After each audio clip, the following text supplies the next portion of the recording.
சில காரியங்கள் நான் வாசிக்கிறேன் பாருங்க. அதாவது நான் தினமும் பழைய ஏற்பாடு புதிய ஏற்பாடு இரண்டிலும் ஏதாவது ஒன்றில் 10 அதிகாரம் படிப்பேன். நீதிமொழிகள் 2 அதிகாரம், சங்கீதம் 5 அதிகாரம். இது தினமும் நான் படிப்பது. ஜனவரி 1ஆம் தேதியிலிருந்து உங்கள் ஒலிபரப்பில் வரும் ஆதியாகம் மட்டும்தான் படிக்கிறேன். இது சரியா இல்லை முன்பேல் படிக்கலாமா? ஆக்சுவலாக இந்த நம்ம இப்போ 1 இயர் கம்ப்ளீட் பண்ணுறதுல பழைய ஏற்பாடுக்கு பின்னால் புதிய ஏற்பாடு நம்ம போகிறோங்க. நீங்கள் தொடர்ந்து ஒரு கிரமமாக இந்த ஒளிபரப்பை கேட்கலாம், தப்பில்லை. அதை நீங்கள் ஒரு முறை இல்லை 2 முறை கூட கேட்கலாம். ஏன்னா நம்ம எவ்வளவு அதிகமாக படிக்கிறோங்கிறத விட எவ்வளவு ஆழமாக அதை உணர்கிறோங்கிறது தான் முக்கியம். ஆகவே ஒருவேளை நீங்கள் ஆனால் இப்போ டாக்டர் சம்பத் நேற்று சொன்னார், நான் இப்போ ஆதியாகமம் படிக்க ஆரம்பித்த பின்னால் உங்கள் இதுவும் நான் ஃபாலோ பண்ணுறேன், ஆனால் நான் யாத்திராகமம் போயிட்டேன். ஏன்னா எனக்கு படிக்கிறதுக்கு ஒரு ஆர்வம் வந்ததுனால இப்போ யாத்திராகமத்துக்கு நான் போய் படிக்கிறேன். தப்பில்லை. வேதத்தை உங்களால் அதிகமாக படிக்க முடிஞ்சால் படிக்கலாம், தப்பில்லை. இதையும் கேட்கலாம், எக்ஸ்ட்ராவும் படிக்கலாம், தப்பே கிடையாது. ஆண்டவருடைய சத்தியத்தை நாம் எந்த அளவுக்கு வாசிக்கிறோமோ அந்தளவுக்கு ரொம்ப பிரயோஜனமாக இருக்கும். உங்களுக்கு முடியுமானால் நிச்சயமாக வாசிக்கலாம், இதையும் கேட்கலாம், இதையும் விட வேண்டாம், அதையும் நீங்கள் விட்டுற வேண்டாம். அடுத்த ஒரு கேள்வி பாருங்க. குடும்பங்களில் குடும்ப ஜெபம் தொடர முடியவில்லை. ஒரு நாள் ஜெபிக்கிறோம், சில நாள் ஜெபிக்க முடிய நாட் கண்டினியூட். குடும்ப ஜெபம் இந்த காலங்களில் ரொம்ப ஒரு நெருக்கமான ஒரு காலகட்டத்தில் தான் வாழ்ந்து கொண்டிருக்கிறோம், இல்லைன்னு நம்ம சொல்ல முடியாது. நான் என்ன நினைக்கிறேன்னா, குடும்ப ஜெபம் நீங்கள் ஒரு ஆஃபீஸ் போகிறீங்க, வேலைக்கு போகிறீங்க அப்படின்னும் பொழுது நீங்கள் எல்லாம் உட்காந்து செய்கிறதுங்கிறது கஷ்டம்தான். ஏன்னா பிள்ளைகளும் உட்கார வைக்கணும், அவங்கள உட்காரது, நீங்களும் அறிபறியாக கிளம்புன்னு ஒரு அவசரமாக தான் பண்ண வேண்டியிருக்கும், அறிபறியாக பண்ண வேண்டியிருக்கும். அது அவ்வளோ பிரயோஜனமாக இருக்காது. நான் என்ன நினைக்கிறேன்னா, அந்த மாதிரி சூழ்நிலைகளில் ஆண்டவர் அதை விளங்குகிறார். அதாவது குடும்ப ஜெபங்கிறது என்னென்னா, குடும்பமாக ஆண்டவர்கிட்ட நம்முடைய காரியங்களை கொடுக்குறோம். அப்படி கொடுக்கும் பொழுது ஏதோ கடனுக்காக செய்ய வேண்டியது அவசியம் இல்லை. அதே சமயத்தில் இப்போ அடுத்த கேள்வி, கணவன் மனைவி இருவரும் சேர்ந்து ஜெபிக்கலாமா? கண்டிப்பாக ஜெபம் பண்ணுறது ரொம்ப நல்லதுங்க. சேர்ந்து நீங்கள் ஜெபிக்கணும். பல காரியங்கள் இருக்குது, உங்களுடைய பிள்ளைகள் குடும்பத்தினுடைய காரியங்கள் இருக்குது. இப்போ நான் என் மனைவியும் கூட என்னைக்கு திருமணமான அன்னையிலேருந்து நாங்கள் இது ஜெபிக்கிறது உண்டு. அதாவது எங்கே 2 பேர் அல்லது 3 பேர் நாமத்தினாலே கூடியிருக்கிறாங்க, நடுவில் இருக்கிறேன்றார்.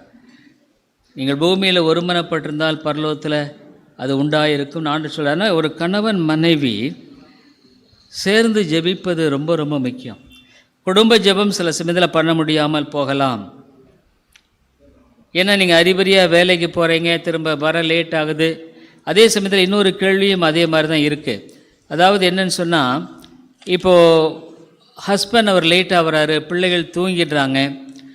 அப்படியான ஒரு சூழ்நிலையில் என்ன பண்ணுற முடியும் அப்படின்ற ஒரு கேள்வி இன்னொன்று கேட்டிருக்காங்க. அதாவது இப்படி நாங்கள் ஜெபம் பண்ணும் பொழுது நேரத்தில் என்ன கணவர் காலையிலே போக வேண்டியிருக்கு, ஸ்கூலு பிள்ளைகளை அனுப்ப வேண்டியிருக்கு. அப்படி இருக்கிற பட்சத்தில் ஆண்டவர் அதை அறிந்திருக்கிறார். ஆகவே நான் என்ன சொல்கிறேன்னா, நீங்கள் லீவில் பண்ணலாம், தினம் பண்ண முடியாத பட்சத்தில் பரவாயில்லை. உங்களால் லீவில் ஒன்றா இருக்கும்போது குடும்பமாக பண்ணுறதை விட்டுறாதீங்க. கணவன் மனைவி நீங்கள் அதே சமயத்தில் அவ்விதமாக, அது இன்னொரு கேள்வியும் தான். அதை குடும்ப ஜெபம் ஒரு நாள் தொடருது, இன்னொரு நாள் தொடரல, கணவன் மனைவி இருவரும் சேர்ந்து ஜெபிக்கலாமா? இந்த கூட்டம் எனக்கு ஆசீர்வாதமாக இருந்ததுன்னு எழுதியிருக்காங்க. பரவாயில்ல, ரொம்ப சந்தோஷம், தேங்க்யூ. அதனால் நான் என்ன சொல்கிறேன்னா, நீங்கள் அறிபறியாக பண்ணுறதை விட நீங்கள் லீவு சமயத்தில் உட்காந்து பண்ணுங்கள், அதுவே போதுமானதாக இருக்கும். ஏன்னா ஒரு கடனுக்காக நம்ம பண்ண வேண்டிய அவசியம் இல்லை. சீக்கிரம் முடிக்கணும், சமைக்கணும், சாப்பாடு எடுத்துகிட்டு போகணும், இந்த மாதிரி ஒரு சூழ்நிலையில் ஆண்டவர் அறிந்திருக்கிறார். ஆகவே நீங்கள் அந்த மாதிரி சமயத்தில் நீங்கள் என்ன பண்ணலான்னு சொன்னால், லீவ் இருக்கும்போது பிள்ளைகளோடு சேர்ந்து உட்காந்து ஜெபிக்கலாம். ஆனால் முடிஞ்ச அளவு நீங்கள் கணவன் மனைவி சேர்ந்து ஜெபிக்கிறத, அதுவும் சில சமயத்தில் கணவன் ரொம்ப லேட்டாக வருவார், ஜெபிக்க முடியாது. ஆனால் ஆண்டவர் அறிஞ்சிருக்கார். ஸோ அந்த ஒரு காரியத்தில் நீங்கள் ஞானமாக ஆண்டவரை கனப்படுத்துவதும் ரொம்ப முக்கியமான ஒரு காரியம். ஸோ அந்த மாதிரி ஒரு காரியம். இப்போ நான் இந்து குடும்பத்தில் பிறந்து வளர்ந்தேன், அநேக பாவங்கள் செய்துள்ளேன், அதை ஒன்றாக அறிக்கையிட வேண்டுமா, அல்லது மொத்தமாக ஆண்டவரே என் பாவங்களை மன்னியும் என்று அறிக்கையிட வேண்டுமா? அதாவது பொதுவாகவே சொல்லுவாங்க நிறைய பேர், நீ ஒவ்வொரு பாவத்தையாக அறிக்கையிடணும், தேவையில்லை. அதாவது ஆண்டவர் என்ன எதிர்பார்க்கிறார்னா, ஆண்டவரே எனக்கு ஒரு பாவத்தன்மை இருக்குதே, இதிலிருந்து எனக்கு விடுதலை தாரும். சொல்லப்போனால் நம்ம எல்லா பாவத்தையுமே அறிக்கையே செய்ய முடியாதே, எத்தனையோ பாவம் செஞ்சுருக்கோம், எண்ணங்களினால் சிந்தனைகளினால். வேதம் சொல்லுது விசுவாசத்தினால் வராதையாவுமே பாவமாச்சே அப்படின்னும் பொழுது எல்லாத்தையும். ஆகவே நம்முடைய ஆத்தும தேவையை உணர்ந்து, ஒருவேளை ஆண்டவர் நினைப்படுத்துகிறாருன்னு, ஆண்டவரே என் தப்பை நான் செஞ்சுட்டேன், மன்னியும், இனிமேல் நான் செய்யாதபடிக்கு இந்த காரியத்தில் எனக்கு உதவி செய்யும் அப்படின்னு ஆண்டவரிடத்தில் கேட்குறதுல தப்பு இல்லை. கண்டிப்பாக நம்ம கேட்கலாம். இன்னொன்று, நான் அந்த ஏற்கனவே அந்த பைபிள் வாசிக்கிறத நீங்கள் இதையும் வாசிக்கலாம், அதையும் எக்ஸ்ட்ரா வாசிக்கிறதுனால தப்பு இல்லை. அடுத்த ஒரு கேள்வி என்னென்னா, குடும்பங்களில் அந்த குடும்ப ஜபத்தை குறித்த காரியம். குடும்ப ஜபம் கணவன் மனைவி முடிஞ்ச அளவு நீங்கள் சேர்ந்து ஜபம் பண்ணுறது ரொம்ப நல்லது. ஏன்னா பைபிளில் நம்ம பார்க்குறோம், ஆக்கில்லா பிரிசில்லா, சில சமயத்தில் ஒருத்தருக்கு ஒரு மன கஷ்டங்கள் ஏதோ வரும், ஒப்புரவாயிட்டு சாரி கேட்டுட்டு. ஆக்சுவலாக நம்ம ஒரு தடவை ஒரு ஃபேமிலிக்காக, திரும்ப ஒரு தடவை நம்ம ஃபேமிலிக்காக ஒரு மீட்டிங் வைக்கணும்னு யோசிக்கிறேன். குடும்பங்களில் சந்திக்கிற பிரச்சனைகள் என்ன, கணவன் மனைவிக்குள்ளே பல வேறுபாடுகள் எப்படி வருது, பிள்ளைகளை எப்படி நம்ம வளர்த்துறது, அவங்கள எப்படி கொண்டு போகிறது, எப்படி நான் செய்கிறது சரியா இல்லை வேறு முறையாக, இதை பற்றி முக்கியமான சில குடும்பத்தில் ரொம்ப அழகாக நம்ம ஒரு பவர் பாயிண்ட் போட்டு ஒரு தடவை பல வருஷங்களுக்கு முன்னால் செய்தோம், ரொம்ப பிரயோஜனமாக இருந்தது. ஆகவே அந்த காரியத்தில் நம்ம ஆண்டவர் சித்தமானால் இன்னொரு சமயத்தில் செய்யலாம். அடுத்தவர்களுக்காக ஜெபம் செய்தாலும் அவளை நேரில் பார்க்கும்போது பழைய வெறுப்பும் கசப்பும் தலை தூக்குவதை நிறுத்த முடியவில்லை. என் ஜெபத்தில் ஆழம் இல்லையா? அதாவது நமக்குள்ள பாவ போராட்டம் இருக்குதுங்க, நம்ம முழுக்க பரிசுத்தவான்கள் இல்லை, நமக்குள்ள அந்த பழைய மனுஷத்தன்மை இருக்கத்தான் செய்யும். ஆனால் வேதம் என்ன சொல்லுது, அதை சிலுவையில் அறைகிறேன். பழைய மனுஷன் சிலுவையில் அறையப்பட்டு கொண்டே இருக்கணும், திரும்பவும் அதே வரும். ரட்சிக்கப்பட்டாலும் எனக்குள்ள அந்த பழைய அந்த தன்மைகள் வர, அதுக்கு பிசாசு தூண்டுவான். ஒருவேளை அவங்கள பார்க்கும் பொழுது ஒருவேளை அவங்கள வெறுப்பு கூட ஏற்படலாம், இல்லைன்னு நான் சொல்லலை. ஆனால் அதுக்காக அவங்களுக்காக ஜெபிக்கிறத விட்டுறாதீங்க. ஜெபிக்கும் பொழுது ஆண்டவர் சூழலை மாற்றுவார். ஒருவேளை அவங்கவுங்க மேலே அன்பாக அவங்க இறங்கி வர்ற காரியத்தையோ ஜெபத்தை ஜெபிக்கிறது மூலம் ஆண்டவர் அற்புதமாக மாற்றி இருக்காருங்க. எவ்வளோ காரியங்களை சொல்ல முடியும். எத்தனையோ பேருடைய வாழ்க்கையில் எதிரியாக இருக்கிறவங்க சத்துருவாங்கன்னு பைபிள் சொல்லுது. அந்த மாதிரி காரியங்களில் ஆண்டவர் நிச்சயமாக உதவி செய்வார். அதுக்காக அவங்களுக்காக ஜெபிக்கிறது நிறுத்தாதீங்க. அவங்கள பார்க்கும் பொழுது அந்த மாதிரி இரவுகள் என்ன கூட, ஆண்டவரே எனக்கு மன்னியும், எனக்கு நீர் அந்த காரியத்தெல்லாம் எடுத்து போடுன்னு சொல்லி ஆண்டவர்கிட்ட ஜெபம் பண்ணும்பொழுது ஆண்டவர் அதை கிருபையாக நமக்கு மன்னிக்கிறார். இப்போ இன்னொரு கேள்வி,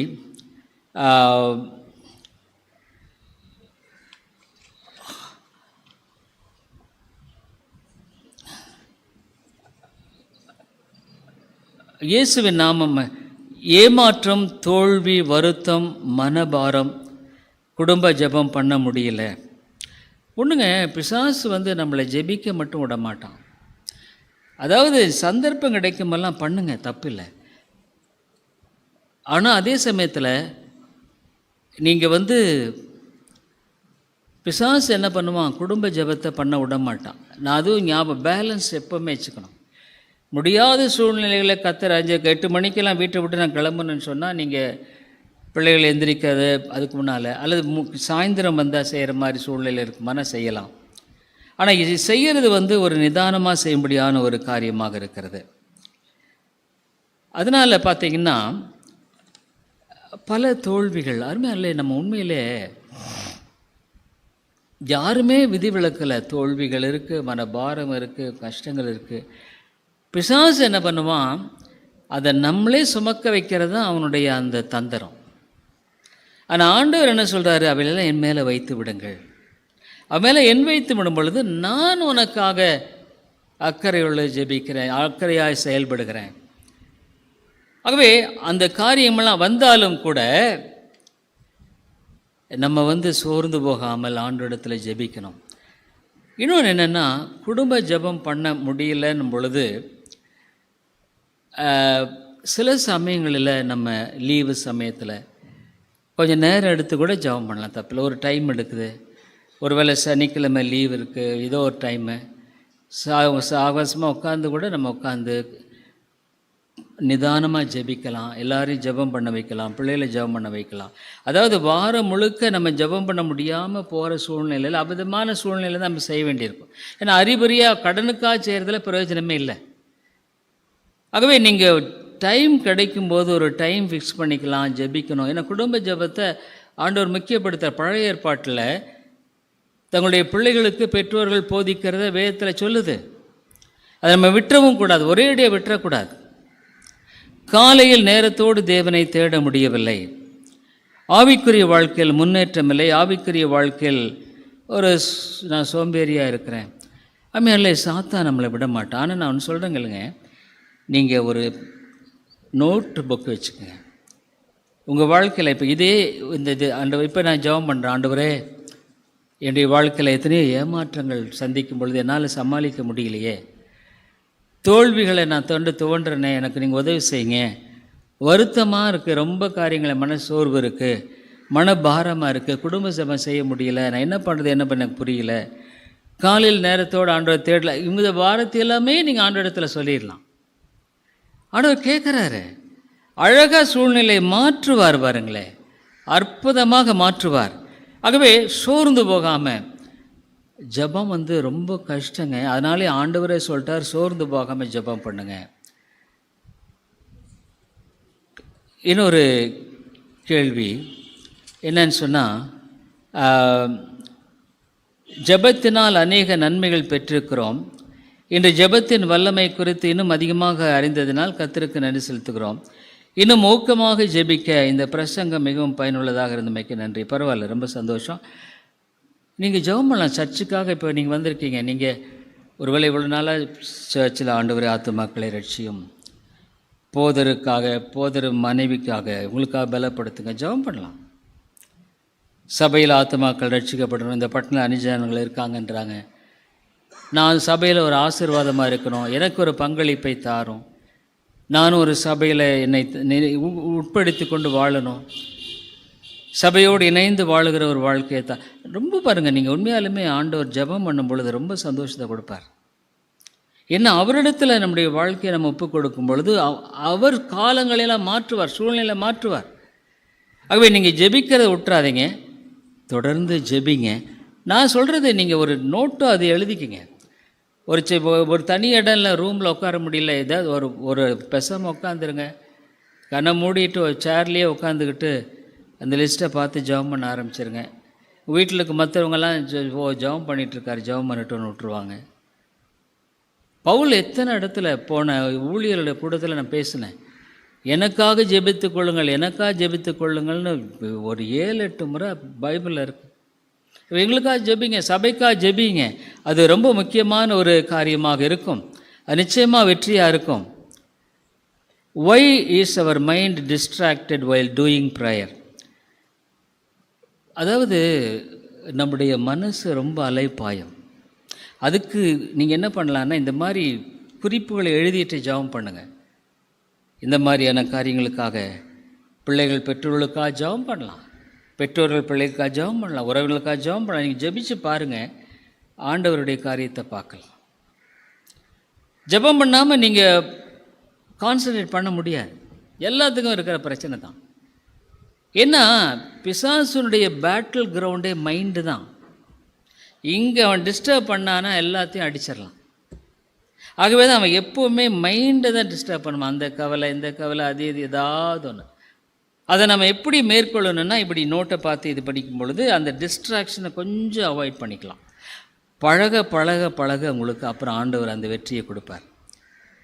வாய் திறந்து ஜெபிக்கலாம். இப்போ நானெல்லாம் வாய் திறந்து தான் ஜெபம் பண்ணுறேன், அப்படி தான் ரெக்கார்ட் பண்ணுறேன். ஏன்னா வாய் திறந்து ஜெபம் பண்ண உங்களுக்கு வாய்ப்புகள் இருக்குமா? நான் நல்லா வாய் திறந்து ஆண்டவரே இயேசு எப்படி ஜெபம் பண்ண, உரத்த சத்தத்தோடு ஜெபம் பண்ண, கண்ணீரோட, வாக்கு கடங்காத பெருமூச்சுகளோடு ஜெபம் பண்ணான்னு பார்க்குறோம். இயேசுவே அப்படி தான் ஜெபம் பண்ணியிருக்காரு.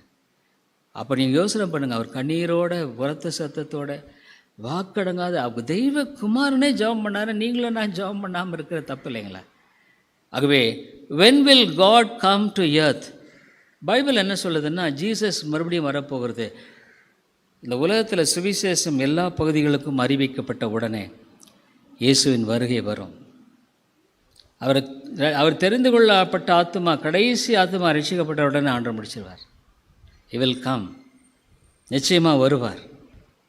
when will we be saved? நம்ம எப்போ ரட்சிக்கப்படுவோம்? நீ ரட்சிக்கப்படுறது இன்றைக்கே வேதனை, இப்போ ரட்சிக்கப்படும். நீ சிலுவையை நோக்கி பார்த்து, ஆண்டவரே என் பாவங்களையெல்லாம் மன்னித்து என்னுடைய பாவங்களையும் கழுவான் ரட்சி. எவ்வளோ கோடி கோடி ஜனங்கள் இந்த பூமியே கொள்ளாது. நடுவானத்தில் தான் ஆண்டவர் கீழே பூமிக்கு வரமாட்டார். இயேசு திரும்பமாக வரப்போகிற பூமிக்கு வரமாட்டார். நடுவானத்தில் தான் நியாய தீர்ப்பு. இந்த உலகத்தில் ஆதாம் ஏவாள் முதலாவது கடைசி பிறந்த குழந்தை வரைக்குமே நடுவானத்தில் தான் நிற்போம். அப்போ தான் நியாய தீர்ப்பு. ஆண்டவர் உடனே நியாயம் தீர்க்கிறார். பேதனை சொல்லுது, வெளிப்படுத்த பெரியோர் சிறியோர் எல்லாம் அவருடைய நியாயஸ்தானத்துக்கு முன்பாக நிற்கிறார். அப்போ அவருக்காக வாழ்ந்தவர்களுக்கு அத்தனை ஜனங்கள் மத்தியில் ஆண்டவர் என்ன பண்ணுவார்? வெகுமதியை கொடுப்பார். சரி, இப்போ நம்ம செத்துட்டா எங்கே போவோம்? செத்துட்டா இந்த சரீரத்தை மண்ணில் புதைச்சிருவாங்க, அது எப்படியோ போயிடுது. ஆனால் இந்த ஆத்மா மோட்சத்துக்கு போயிடும். அந்த கள்ளனை பார்த்து ஆண்டவர் தான் சொன்னார், இன்று என்னோடு கூட பரதீசில் இருப்பாய். பரதீஸ்ன்றா ஒன்று தான், பரலோகங்கிறது ஒன்று தான். நிறைய பேர் பரதீஸ் வேறு, பரலோகம் வேறு. கத்தோலிக்க இதில் உத்தரிக்க ஸ்தலம் இல்லை, பரலோகம். லாசரு மரித்தவுடன் எங்கே போனான்? பரலோகத்துக்கு தான் போனான். ஆபிரகாம் மடினாலும் பரலோகம்தான், மூன்றாம் வானம் என்றாலும் பரலோகம்தான். இப்போ ஒரே இது கட்டடங்கிறோம், சர்ச்சுங்கிறோம், வீடுங்கிறோம், இப்படி பல பெயர் சொல்கிறோம். ஆகவே பிதாவானவர் இருக்கிற அந்த பரலோகத்துக்கு நம்ம போய்டும் ஆத்மா. இப்போ இயேசு கிறிஸ்து வரும் பொழுது நம்முடைய சரீரம் மறுரூபமாக்கப்பட்டு நம்முடைய ஆத்மாவோடு இணைந்து விடும். இந்த சரீரம் இதே சரீரமாக இருக்கு, மறுரூபமாக்கப்பட்டுரும். அப்போது நம்ம ஏற்கனவே பரலோகத்தில் இருக்கும் பொழுது ஆண்டவருக்குள்ளே சந்தோஷமாக இருப்போம். ஆனால் இந்த சரீரத்தோடு இணையும் பொழுது இரட்டிப்பான சந்தோஷம். இப்போ நரகத்தில் இப்போ மற்றவங்க எரிஞ்ச ஐஸ்வர்யன் எங்கள் நேராக நரகத்தான் போகிறான். அதான் சொல்கிறான், நான் அக்னி சுவாலையில் வேதனைப்படுகிறேனே. நரகம் எங்கே? அங்கே தான் இருக்கு. நான் மனம் திரும்பாமல் போயிட்டான், இப்போ அங்கே இருக்கான். இயேசு கிறிஸ்து வரும் பொழுது இந்த கிறிஸ்துவுக்குள் மரிக்காதவர்கள் என்ன பண்ணுவாங்கன்னா, அவர்களுடைய ஆத்துமாவும் இந்த சரீரத்தோடு இணைந்து அந்த நரக வேதனை ரொம்ப பயங்கரமாக இருக்கும். அக்னி கடல் ஆயிரும். இப்போ நரகங்கிறத அக்னி கடல். வெளிப்படுத்த விசேஷத்தில் பார்க்குறோம், அத்தனை ஜன்னல் கூட்டமான ஜனங்கள், அழுகையும் பற்கடிப்பும் உண்டாயிருக்கும். பிசாசு உண்மையிலேயே இந்த வேதம் பொய்ன்னு நினைக்காதீங்க. பிசாசுங்கிறது உண்மை, வேதம் சொல்லுகிறது உண்மை.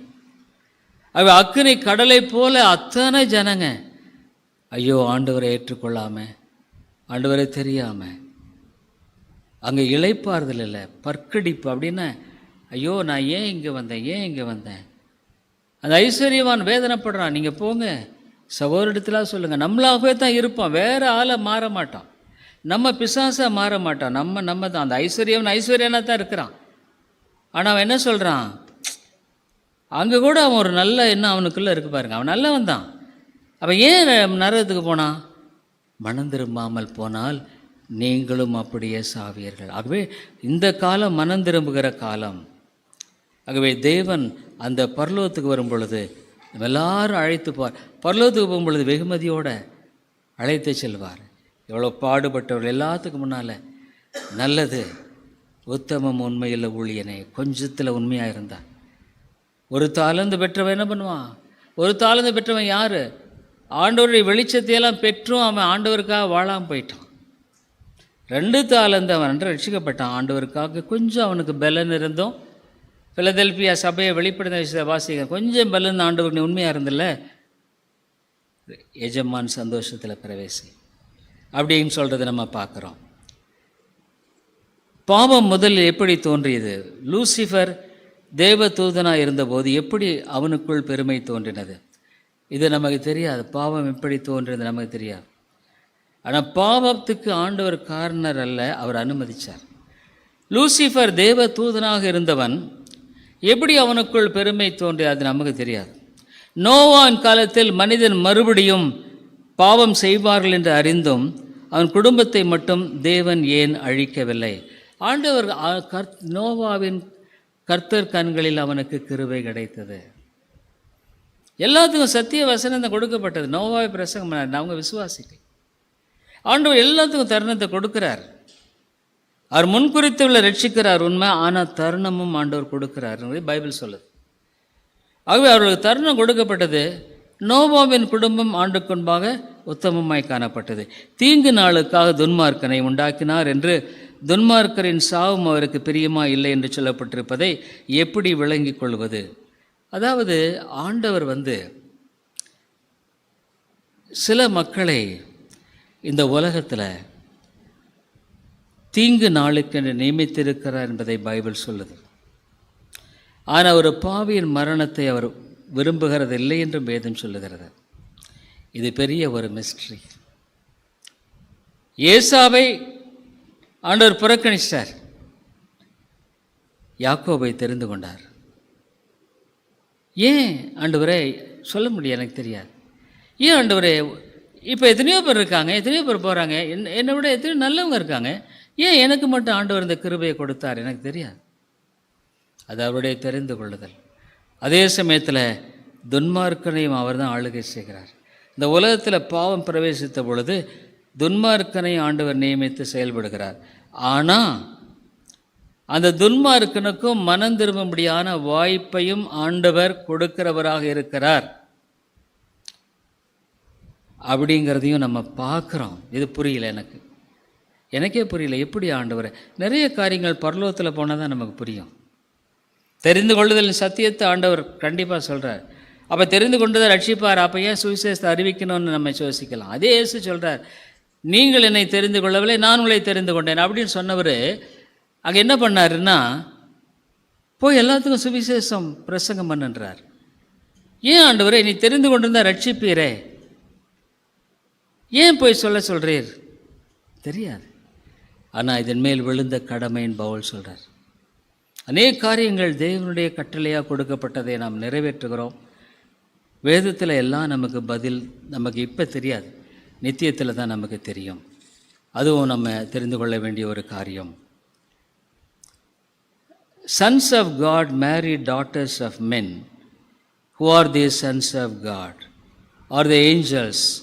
Who are these giants living on the earth?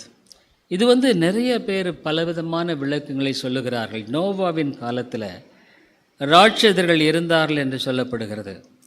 நான் நினைக்கிறேன், ராட்சதர்கள் என்பவர்கள் ஒரு இனத்தாரான மக்களாக இருந்திருப்பார்கள் என்று நான் நினைக்கிறேன். தேவனுக்கு பயப்படாத எல்லா நோவாவின் குடும்பத்தை தவிர மற்ற எல்லாமே பயப்படலை.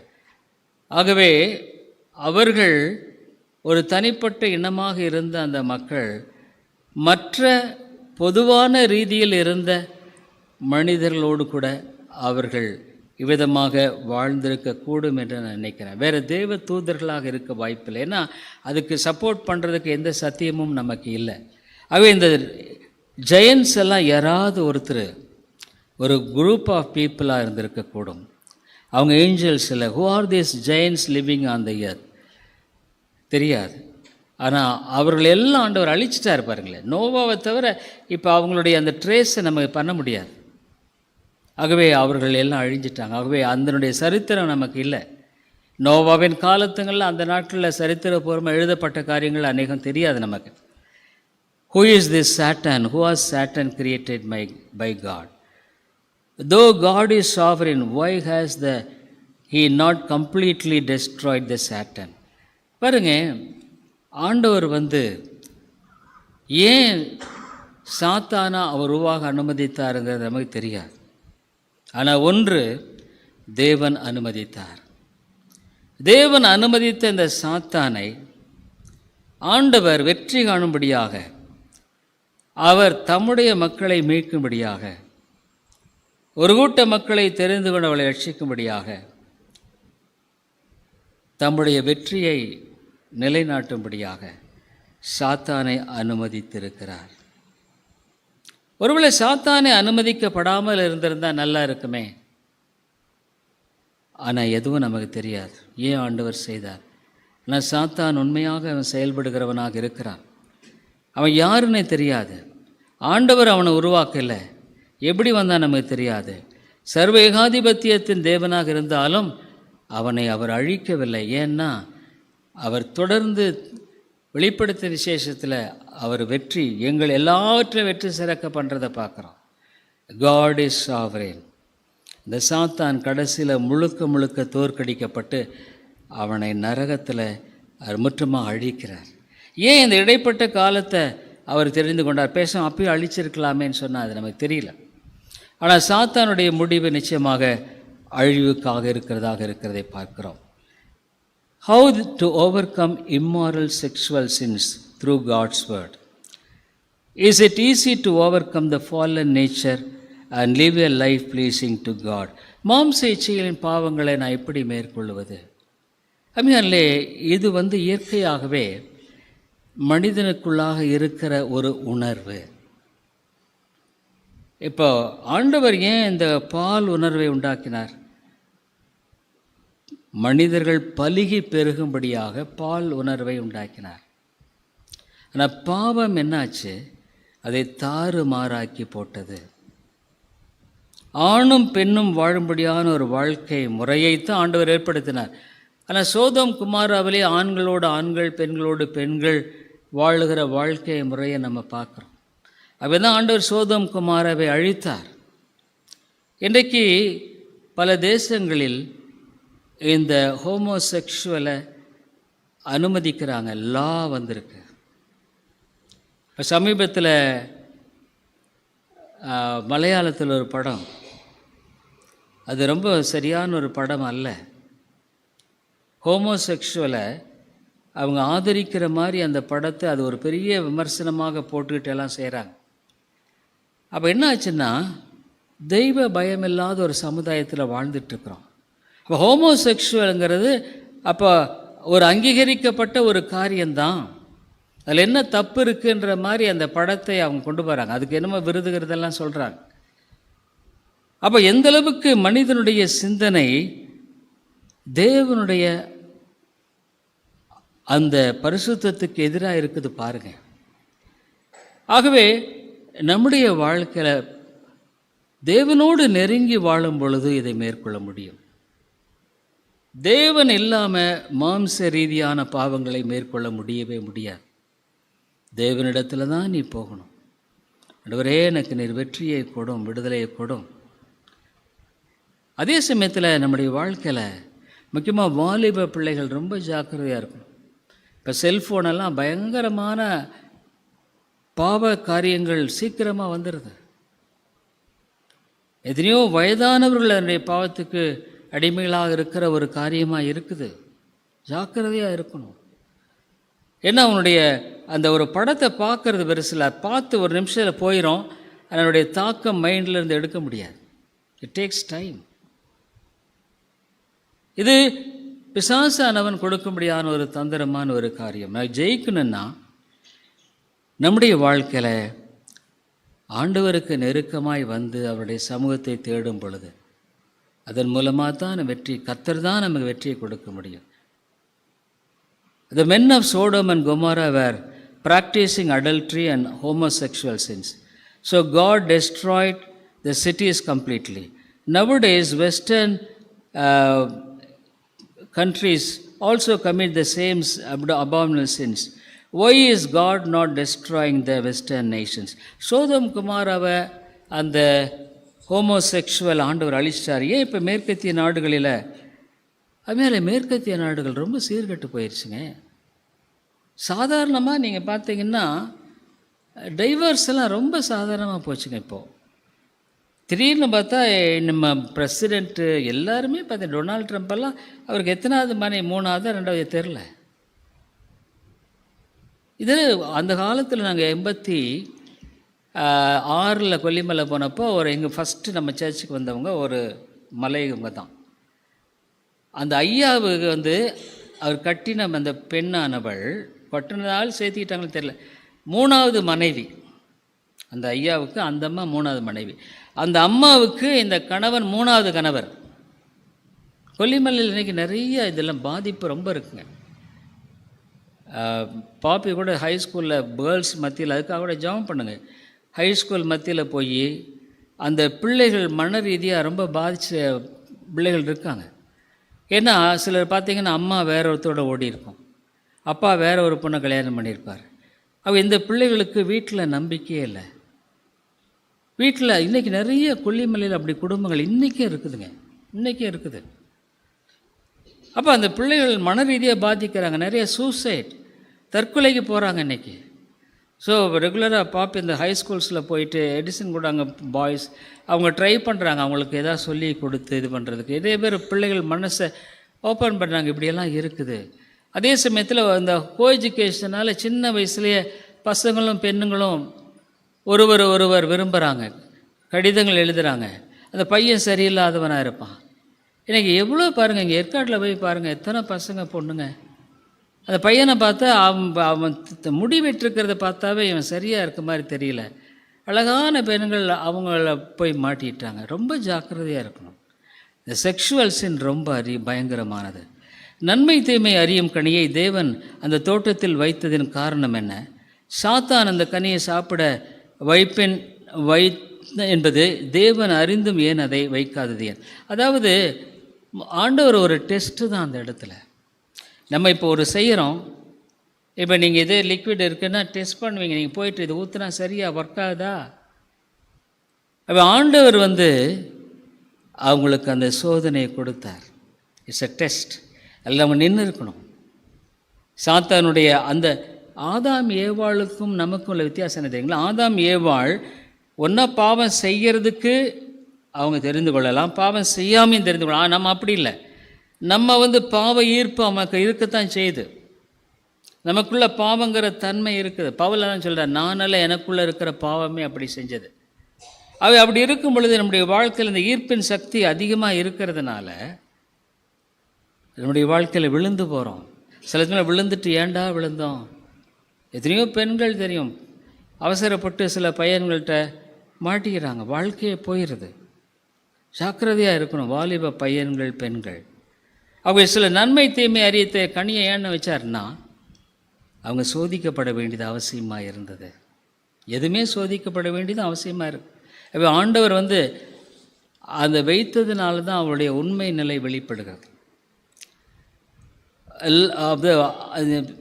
காதல் செய்வது சரியா தவறா? காதல் செய்து கல்யாணம் சரியா தவறா? பாருங்கள், இப்போ மேற்கத்திய நாடுகளெல்லாம் நீங்கள் பார்த்தீங்கன்னா இந்த காதல் அப்படிங்கிறது மாம்ச ரீதியாக இழுக்கப்படுகிற காரியம்.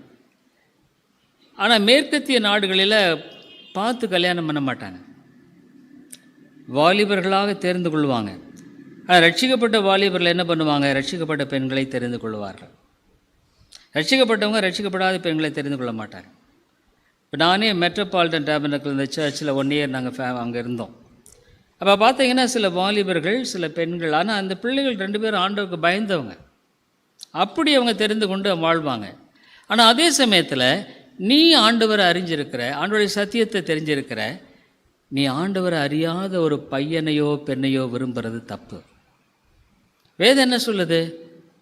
அந்நிய நுகத்தோடு இணைக்கப்படாதிருங்கள். நாளைக்கு என்ன பண்ணுவான்? உன்னை இந்து கோயிலுக்கு கூப்பிட்டு போவான். அவனுக்குள்ள மனசாட்சி, தெய்வ பயம் இல்லை. ஆகவே அவ்விதமான மக்களை நேசிப்பது தவறு. அப்போ நிறைய பேர் சொல்லுவாங்க, ஒருவேளை ஒரு அன்பு கூறுவது தவறா? அதாவது இயற்கையாகவே நமக்கு என்னென்னா அந்த ஒரு ஈர்ப்பின் தன்மை இருக்கும். அது ஆண்டவராக படைச்சிருக்கிற ஒரு பெண்ணை விரும்புகிற ஒரு ஈர்ப்பின் தன்மை ஒவ்வொரு ஆணிலும் இருக்குது. ஆனால் அது சரியாக கையாளப்படணும். நீ யோசிக்கணும், வாழ்க்கை எதிர்காலத்தை குறித்து யோசிக்கணும். ஒருவேளை நான் ஒரு இந்து பையன், ஒரு வாலிப பெண் ஒரு இந்து பையனை கல்யாணம் பண்ணால் வாழ்க்கை எப்படி சந்தோஷமாக இருக்க முடியும்? எனக்கு தெரிஞ்ச எத்தனையோ குடும்பங்கள், எத்தனையோ அருமையான வாலிப பெண்கள் இந்து பையன்களை திருமணம் பண்ணி கடைசியில் அந்த வாலிப பெண்கள் அழுது வாழ்க்கையை சீரழித்தவங்களாம் எத்தனையோ பேர் இருக்காங்க. அது என்ன, அது இந்த ஈர்ப்பு, அது வந்து அன்பல்ல, அது காதல்ன்றது. அதாவது நீங்கள் சரியாகவும் அதை விளங்கிக்கலாம், தவறாக விளங்கலாம். காதல் என்பதை பிரியம்னு எடுத்துக்கொள்ளலாம், மாம்ச இச்சைன்னு எடுத்துக்கொள்ளலாம். மாம்ச இச்சையினால் நீ ஈர்க்கப்படுறையா, ஒரு அன்பின் பிரியத்தினால் ஈர்க்கப்படுறையா? யோசனை பண்ணி பார்க்கணும். அப்போ ஒரு வாலிபனோ ஒரு பெண்ணையோ நான் விரும்புகிறேன்னா எதுக்காக நான் முதல்ல விரும்புகிறேன்? எனக்குள்ள அந்த கவர்ச்சியின் காரணம் என்ன? ஒருவேளை அந்த பெண்ணை நான் மாம்ச ரீதியாக விரும்புகிறேன்னா, அல்லது நான் வந்து ஒரு இயற்கையான ஒரு அன்பினால் நேசிக்கிறேன்னா? நீ யோசித்து பார்க்கணும். மாம்ச ரீதியாக விரும்பினா அது தப்பு, அது மாம்ச இச்சை, அது காதல் அல்ல. அதே சமயத்தில் ஒரு ஈர்ப்பின் நிலையில் நீ ஒருவேளை நீ நினைக்கிற ஒரு வாலிபனோ ஒரு பெண்ணோ, இந்த பையன் ஆண்டவருக்கு பயந்தவன், இந்த பெண் ஆண்டவருக்கு பயந்தவள், ஆகவே நான் இவங்களுக்கு துணையாக இருந்தால் நல்லா இருக்கும் அப்படின்ற ஒரு எண்ணத்தோடு உன்னுடைய வாழ்க்கையில் தேவனை பிரியப்படுத்த வேண்டும் என்ற எண்ணத்தோடு கூட நீ அதை யோசிக்கணும். ஒருவேளை நான் இந்த பையனை திருமணம்னு ஆண்டவர் பிரியமாக இருக்குமா? ஆகவே இந்து பையன்கள் என்பவர்களை திருமணம் செய்வது என்பது முற்றிலும் ஒரு கிறிஸ்தவ பெண் ஒரு கிறிஸ்தவ பையனையோ, ஒரு கிறிஸ்தவ பையன் ஒரு இந்து பெண்ணையோ திருமணம் செய்வது தவறு. சிலர் சொல்லுவாங்க, நாளைக்கு அவன் சொல்லுவாங்கோட பையன் அல்லது பொண்ணு நான் சர்ச்சுக்கு பண்ண வந்துடுறேன். சர்ச்சுக்கு வர்றதுனால அவங்க மனமாற்றம் ஆக மாட்டாங்க. அவங்க மனமாற்றம் அடையிறது ஆண்டவர் கையில் இருக்குது. நாளைக்கு நான் சர்ச்சுக்கு வர்றேன்னு சொல்லுவாங்க அந்த பெண்ணும் அந்த பையனும். அடுத்த நாள் வந்து அவங்க என்ன பண்ணுவாங்க, உன்னை அங்கே இழுத்துட்டு போயிடுவாங்க, உன்னை அடிப்பாங்க, சித்திரவதை பண்ணுவாங்க. பையனாச்சும் பொண்ணும் சரிட்டு. அது நம்முடைய வாழ்க்கையை அழித்து கொள்ளும்படியான ஒரு பயங்கரமான காரியமாக இருக்கிறது. காதல் செய்வது தவறா? அதான் நான் சொன்ன மாதிரி தான். இந்த காதல் என்பது உண்மையான ஒரு விருப்பத்தோடு கூடிய ஆண்டவரை மகிமைப்படுத்த வேண்டும் என்ற எண்ணத்தோடு செய்யப்படுகிற ஒரு விருப்பம். ஒரு கடவுளுக்கு பயந்த ஒரு பெண்ணோ கடவுள் ஒரு பையனோ இருக்கிறது வேறு. இப்போ ஸ்பர்ஜன் எல்லாம் அவருடைய மனைவி அவங்க சர்ச்சில் இருந்தாங்க. அப்போது அவருடைய அந்த அம்மா பேர் சூசன்னா. மேற்கத்திய நாடுகளில் இன்றைக்கும் அந்த அரேஞ்ச்டு மேரேஜ் ரொம்ப ரேர். அவர்களும் தெரிந்து கொள்கிறாங்க. ஆகவே அவர்கள் என்ன பண்ணுறாங்க, ஒரு தெய்வ பக்தி உள்ள பையனை. இப்போ டாக்டர் பீட்டர் மாஸ்டர்ஸ் இங்கே ஒருத்தர் கூட டாக்டர் டங்கன் வந்தார். அவர் டாக்டர் பீட்டர் மாஸ்டர்ஸ் பொண்ணை வந்து கல்யாணம் பண்ணியிருக்கார். டாக்டர் பீட்டர் மாஸ்டர்ஸ் பொண்ணு ஒரு நல்ல தெய்வ பக்தி உள்ள பொண்ணு, இவரும் தெய்வ பக்தி உள்ள ஒரு வாலிபன். ஆகவே அவங்க கொஞ்ச நாள் அதே சமயத்தில் இப்போ பழகிறதுலேயும் ஜாக்கிரதையாக இருக்கணும். ஏன்னா நமக்குள்ள ஒரு பாவத்தன்மை என்ற ஒரு அரக்கன் இருக்கிறான். திருமணம் ஆகாததற்கு முன்பாக ஒரு பெண்ணோடவோ ஒரு ஆணோடவோ நாம் தொட்டு பேசி அதெல்லாம் பண்ணக்கூடாது. அது என்ன ஆகும், உன்னை பாவத்தில் வழிநடத்திடும். நீ அப்படியெல்லாம் செய்திருந்தா மன்னிப்பு கேட்ட ஆண்டவர் இனிமேல் அப்படி செய்ய அப்படி காத்துக்கொள்ளும். அது ஆண்டவருக்கு விரோதமான பாவம். எதுவுமே ஆண்டவருக்கு பிரியமாக இருக்குமா? இது ஆண்டவருக்கு பிரியமாக இல்லாத இருக்குமா? அதை பற்றி நம்ம யோசிக்கணும். மாம்ச சிந்தையிலிருந்து விடுவது எப்படி? ஒரு நல்ல கிறிஸ்தவர் என்பது வாழ்க்கையில் எப்படி வெளிப்படும்? ரட்சிப்பின் அடையாளத்தை உணர்ந்த பின்னும் உலக வாழ்க்கையில் வாழ முடியுமா? மாம்ச சிந்தை என்பது நம்மோடு இணைந்த ஒரு காரியம் தான், மறுக்க முடியாது. நான் ரட்சிக்கப்பட்டனால எனக்கு பொறாமையே வராது அப்படின்னு சொல்ல முடியாது. வரலாம், வரும். ஆனால் உடனே நம்ம என்ன பண்ணுவோம், அதை கையாளுற விதம் இருக்குது. ரட்சிக்கப்படாதப்போ அதை பொறாமை அந்த மாம்ச இச்சைக்கு அடிமையாகி போட்டோம். அப்போ வேறு. ஆனால் இப்போ நான் ஆண்டவர் அறிஞ்சிருக்கிறேன். அப்போ நான் என்ன பண்ணுவேன்? ஆண்டவரே அதை எடுத்து போடும், வேண்டாம், எனக்குள்ளே ஏன் இருக்கணும்? எனக்கு அந்த தாழ்மையை தாங்க, நான் உண்மை பற்றி கொள்ளணும். கசப்பான என்ன கசப்பு என்ன தான் பாதிக்குது, எடுத்து போடுங்க. போராட வேண்டிய பகுதி உண்டுங்க, இல்லைன்னு நான் சொல்ல முடியாது. சில சமயங்களில் நீ போராடணும். ஆண்டவரே, இந்த நபரை குறித்து ஒரு அவர் உனக்கு அநீதி செஞ்சுருக்கலாம், அல்லது ஒரு பெண் அநீதி செஞ்சுருக்கலாம், மனசுலேருந்து எடுத்து போட முடியாமல் சூழ்நிலை போராடலாம். உடனே எடுத்து போட முடியும்னு நான் சொல்ல முடியல, சில காலங்கள் ஆகும். ஆனால் நீ எடுத்து போடுவதற்காக உன்னுடைய பங்கில் ஆண்டவரிடத்தில் ஜெபித்து நீ காத்திருக்கணும். அதே சமயத்தில் ஒரு நல்ல கிறிஸ்தவன் என்பதை வாழ்க்கையில் எப்படி வெளிப்படும் தெரியும் இல்லைங்களா? நான் பேசுகிற பேச்சு, நான் எப்படி பேசுகிறேன், என்னுடைய பேச்சில் என்ன குறிக்கோள் இருக்குது, என்ன நோக்கம் இருக்குது. சில பசங்களோ பெண்களோ பேசும்போதே தெரியும் அவங்க ஏதோ மாம்ச இச்சைகளுக்காக நம்ம நெருங்கி வர்றாங்க. அல்லது தேவ பயத்தில் பெண்கள் ரொம்ப ஜாக்கிரதையாக இருக்கணும். என்ன கேட்டால் பையன் எல்லாமே தான், பெண்கள் வாலிபல் மட்டும் இல்லை. ஆக அவங்க பேசுகிற நோக்கத்திலே தெரிஞ்சிடும் எதுக்காக இவங்க நம்மகிட்ட பேசுகிறாங்க. திடீர்னு ஒரு பையன் வரான், திடீர்னு ஒரு பெண்ணு வர அவங்ககிட்ட பேசுகிறாங்க. அவன் பேசும் பொழுது நீங்கள் பார்த்தா தெரியும் அவன் எதுக்காக பேசுகிறாங்கிறது உங்களுக்கே தெரிஞ்சிடும். அவன் பேசுகிற ஒரு 10 நிமிஷம் பேசுனா அது தெரிஞ்சிடும். ஆனால் ஆண்டவருடைய பிள்ளையாக இருந்தால் என்ன பண்ணுவான்? ஜாக்கிரதையாக பேசுவான், நிதானமாக பேசுவான், ஆண்டவருக்கு பயந்து பேசுவான். ஆண்டவருக்கு பயப்படாத இருந்தால் அவன் மெதுவாக உன்னை ஒரு கவர்ச்சிக்குள்ளே இழுக்கும்படியாக பார்ப்பாங்க. அந்த பேச்சிலேயே உங்களுக்கு தெரிஞ்சிடும். ரட்சிக்கப்பட்டதின் அடையாளத்தை உணர்ந்த பின்னும் உலக வாழ்க்கையில் வாழ முடியுமா? போராட்டம்தான், போராட்டம் இருக்குது. ஆனால் ஆண்டவர் வெற்றி கொடுக்குறாங்கிறார். போராட்டம்தான். பவுலே சொல்கிறார், நான் விரும்புகிறத செய்ய விரும்புகிற நன்மை செய்யாமல் விரும்பா தீமை செய்கிறேன். எத்தனையோ சமயம் பிரசங்கம் பண்ணுறேன், எத்தனையோ சமயம் கடுமையாக நான் பேசுகிறேன். எதுக்காக? அவனுடைய ஆத்மாவுக்கு. ஐயோ ஆண்டவரே, எங்கள் ஆத்மா எப்படியா ரட்சிக்கப்படணும், போராட வேண்டியது இருக்குது.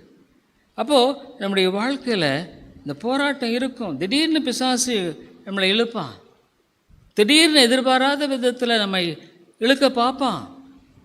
அப்போ நம்ம என்ன பண்ண? விழிச்சு கொள்ளணும், ஜாக்கிரதையாக இருக்கணும். ஐயோ நம்ம அப்படி போயிடக்கூடாது, அழிஞ்சிடக்கூடாது. ஆகவே அதில் ஜாக்கிரதையாக இருப்பது மிக அவசியமான ஒரு காரியம்.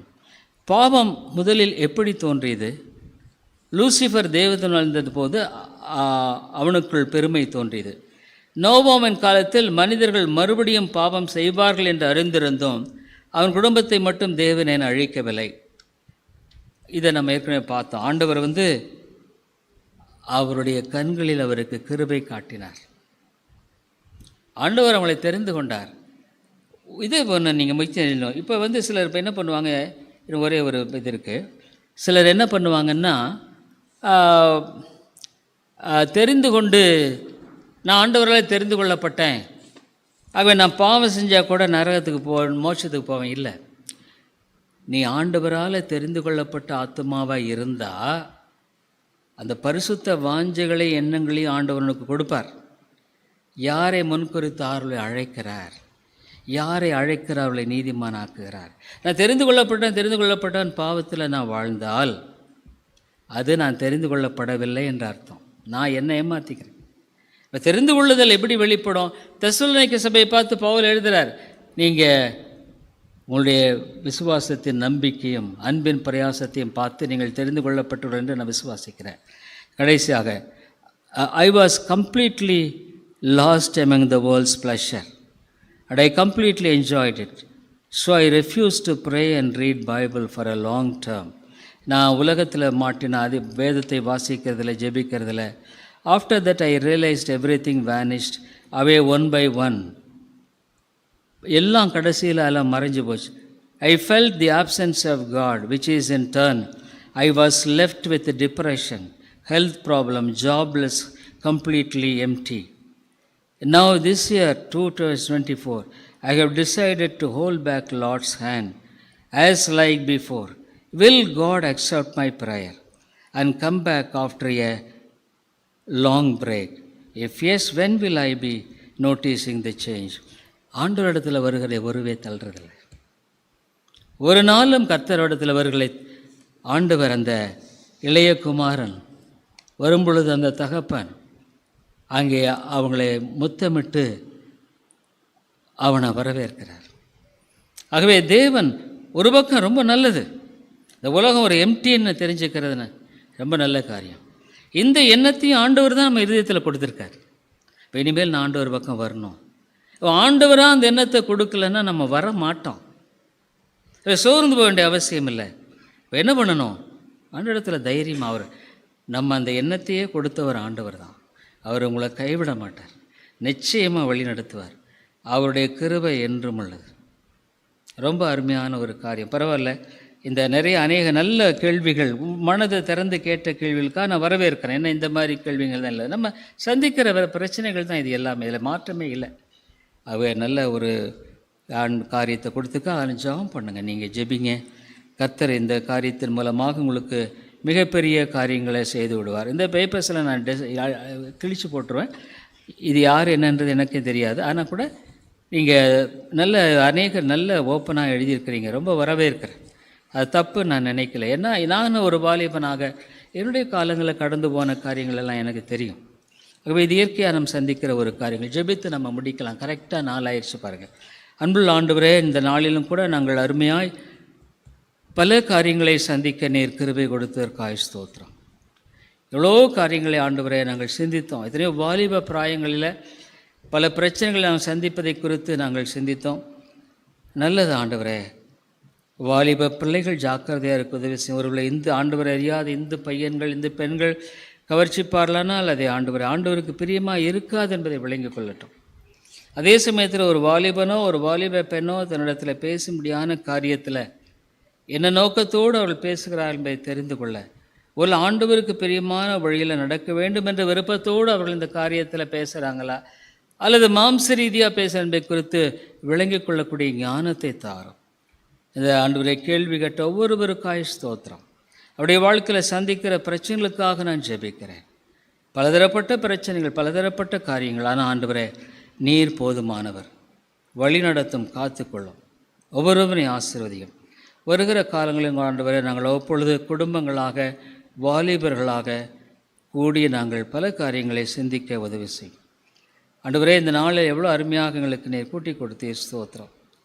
இயேசுவின் நாமத்தில் ஜெபிக்கிறோம் எங்கள் நல்ல பிதாவே. ஆமென்.